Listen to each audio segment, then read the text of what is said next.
When I was in 8th grade, my classmates tended to make paper airplanes out of the graded assignments my teacher would hand us back. One day I got out of control because the students began making paper airplanes and throwing them across class during lectures. So, of course, my teacher got frustrated and she decided to come to an agreement with us. She decided that if the next day we were to behave and pay attention during class, that she would allow us to have 20 minutes of free time to throw around paper airplanes. So the next day we got into class, we all paid attention throughout the lecture, lunch passed, and afterwards she handed us white sheets of paper. And then she said, "Okay guys, you guys are allowed to make your paper airplanes." Everybody began making their paper airplanes all excitingly, and I just stood there and watched. Because as an 8th grader, I didn't know how to make a paper airplane. No matter how hard I tried, the paper airplane would never come out how I wanted it to come out. And if it did, or it came out somewhat like an airplane, it never flew far. It wasn't until a few months ago that I got into origami that I learned how to make a paper airplane. And origami has now become one of my favorite hobbies. And I have learned that people can get extremely creative by folding a piece of paper. So, according to Britannica.com, origami actually originates from the Japanese. The Japanese were the first to invent origami, or were the ones to invent origami, but it is believed that it may have some Chinese roots. So the Japanese invented this for religious purposes, and they would use cloth and leather to do origami. And according to space.com, origami has actually inspired many NASA hardware designs, and according to udutopia.org, origami improves visualization skills, and this means that it improves the way the brain functions. So to get into origami, not many materials are needed. All you need is origami paper and your hands. If you do not have origami paper and choose to use copy paper, that is totally okay, but you're going to need an additional ruler, scissors, and a marker or a pen.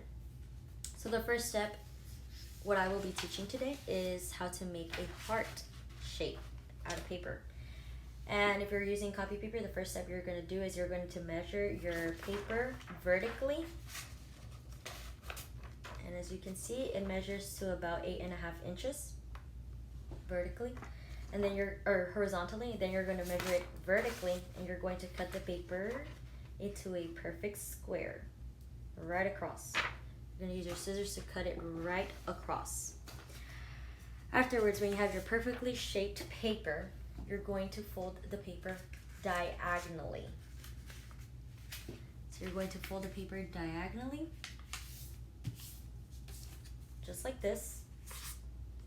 Then you're going to grab the other side and you're going to fold it diagonally as well.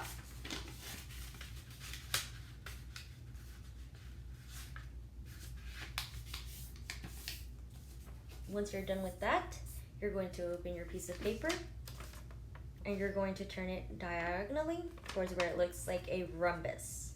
After this, you're going to grab the top corner and you're going to fold it inwards towards the middle line. The top corner to the middle line. Try folding it as perfect as possible.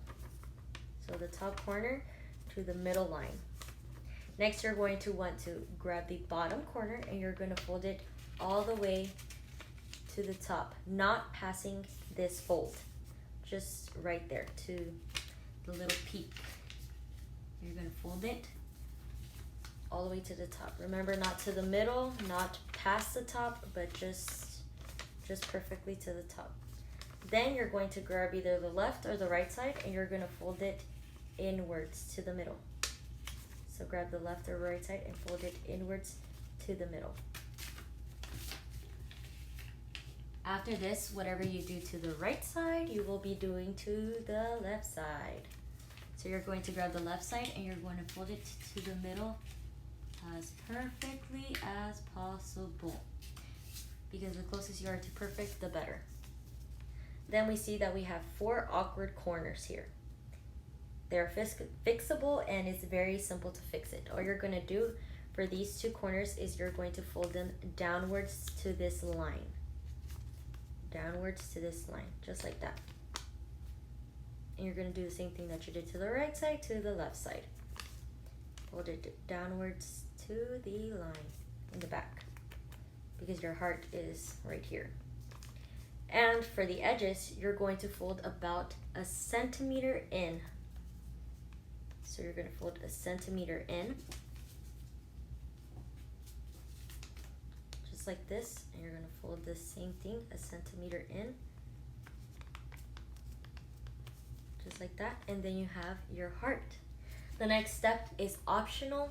I like to do this, and what I do is that I like to grab a marker and I like to just draw something, a silly face or just a regular face on it to make it look more creative. And there you have your heart with the little silly face. And that is how you do it. So origami is definitely something that I enjoy and I recommend to the rest of you to get into. It is actually a nice gift idea as well. It's the reason why that's the reason why I got into origami, because some friends thought that it would be cool to make origami roses and give them out for Mother's Day. So I gave my mom origami flowers and I gave them to her, and she actually enjoyed them a lot, even though I thought she wouldn't. So origami used to be something that I thought was extremely boring. I thought it was so lame until I got into it and I realized how creative a person can get. And my mind and my perspective changed about origami. And maybe if you think it's boring, your mind might change when you get into it. So thank you.